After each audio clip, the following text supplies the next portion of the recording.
In today's video, we're going to be making some keto French toast sticks. Now, there's multiple different ways you can make this. Today, we are going to be doing the version that does not have any flour in it because this is a version that is approved for the egg fast diet.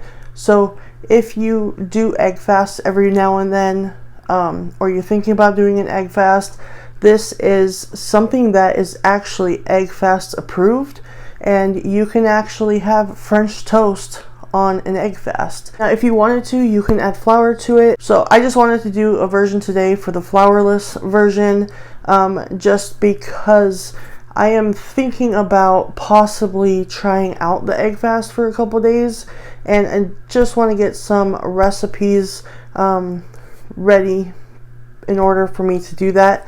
I don't know if you have ever done an egg fast. Leave a comment down below and let me know what you thought about it. But I was thinking about maybe just giving it a try and seeing what happens. So just wanting to do a couple recipes first, try to get a couple new recipes that are egg fast approved, so that by the time I get to doing it, I have a variety so I don't just give up on it. So let me know down below if you have ever done it, what you thought about it. It could be positive or negative. Any kind of feedback is fine. But let's go ahead and get into it. I'm going to show you how to make this super simple French toast sticks, and your family's not even going to know that it's not real French toast. So to start off this egg loaf recipe, the first thing we're going to do is we're going to grab a blender and add in 6 large eggs. You don't have to use a blender, but we're just going to add all the ingredients in there and then pour it into a bread loaf pan, so it makes it really easy. So 6 large eggs. Now we're going to add in 6 tablespoons of melted butter. You do want to make sure that your butter has cooled down. You don't want to add hot butter because it's then going to cook your eggs. So normally I will melt the butter in the microwave before I do anything else. That way it has time to cool down. Next up, we are adding in 4 ounces of softened cream cheese.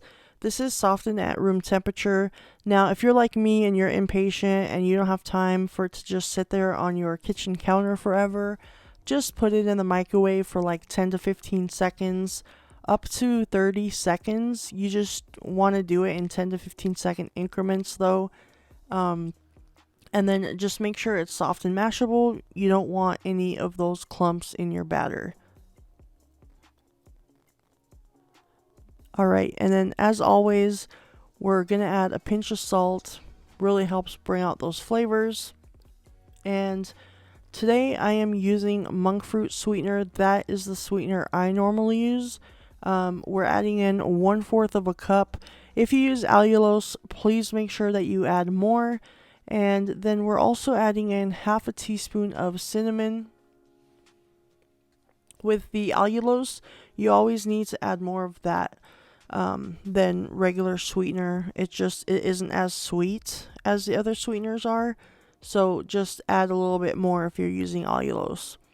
Okay, and then the next ingredient is going to be nutmeg. Now, this ingredient is kind of optional. I'm adding in 1/4 teaspoon. I really recommend using it if you have it on hand. If you don't, then, it's not necessary. So, if you never plan on using nutmeg again, it's fine. And then the last thing, which we almost forgot, was we're going to add in some baking powder. Now remember, this recipe doesn't have any flour or anything in it, so it's most likely not going to hold up like a regular loaf, but we're going to add in some baking powder just to help it out just a little bit, and that is going to be 2 teaspoons of baking powder. And that pretty much sums it up for all the ingredients that we're going to add for this recipe. So the only thing left to do now is just to turn on the blender and blend it until you have a smooth batter. It's not going to be thick like pancake batter. It's going to be pretty runny, and that's the way that it's supposed to be. okay, because you don't have any flour or anything in this, okay? So we're going to just blend it until it's nice and smooth, and we are going to just make sure that there's no clumps in there or anything like that. And like I said, it's going to be runny. Don't think you did anything wrong. It's supposed to be that way. And sometimes I just like to give it a little mix in there just to make sure everything got blended right and there's no clumps or anything in there. And then I also have a bread loaf pan that's lined with parchment paper. You can also use a 13 by 9 pan. I've used that too. It all just depends on how it cuts. And then we're just going to take the batter and pour it into the bread loaf pan.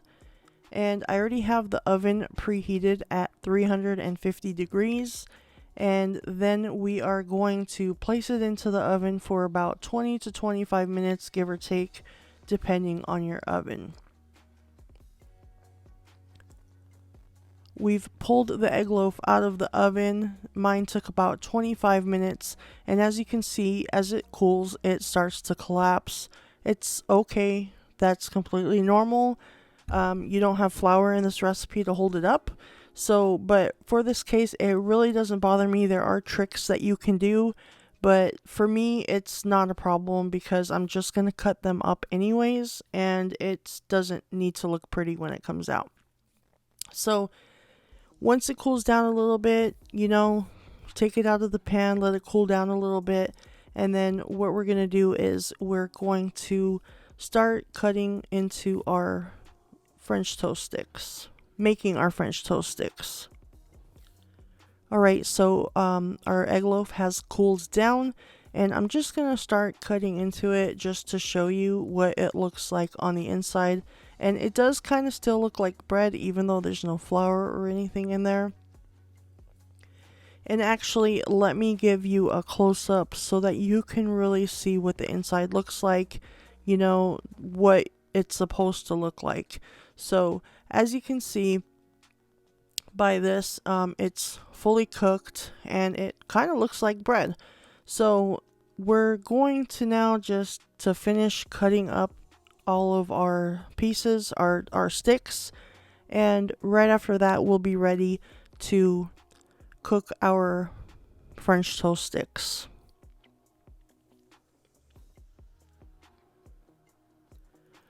Okay, so I'm going to be using this griddle to cook my French toast sticks. You can use a skillet or whatever you normally use to fry your French toast. The only reason I'm using this is because I can cook them all at once, or at least most of them at a time. So whether you're using a griddle or a skillet, just get some butter and spread it all around, and that is you definitely want to cook your French toast in the butter though, not in oil. But I mean, it's your preference, but I highly recommend cooking it in the butter so that it's nice and buttery. And once your skillet is hot enough, that's when you want to add the butter and make sure it's all around. Because then what you're going to do is you're going to get all your French toast sticks that you've cut, and you're going to start you're going to start laying them down onto the skillet or the griddle, and you're basically just going to cook them until they're toasty looking. Okay, so our French toast sticks are done. I've put some powdered sweetener on it and some sugar-free maple syrup. Alright guys, so we're back and the French toast sticks are done. And I'm just going to go ahead and taste one here for you and actually just have a little bowl filled with some maple syrup, sugar-free maple syrup. So you can eat these any way that you want. You can put strawberries on top. You can make it any way that you want.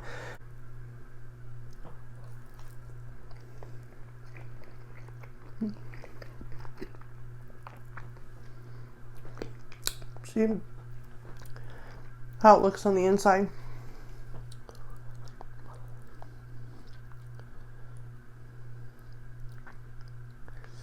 It's good. It's really good. I gave them to my teenage son and he didn't even know. And then also, just a little tip, it is completely normal for when the egg loaf comes out of the oven for it to collapse. So it's going to come out of the oven just fine, and then you'll notice after it cools for a while, it is going to collapse and look kind of funky. But don't worry, it's normal for it to do that. It's supposed to do that because it doesn't have any flour in it. But like I said, if you want to make it with flour, all you have to do is add it to this. I actually added a 1/4 cup of coconut flour in a separate one that I did, and I like both versions, but definitely the one where you add the coconut flour is of course the one that doesn't collapse, right? It doesn't really collapse. So let me know in the comment section what you thought about this and what you think about the egg fast diet, if you've tried it. If you want to see more recipes that are approved for the egg fast, leave me a comment down below, and I will see you on the next video.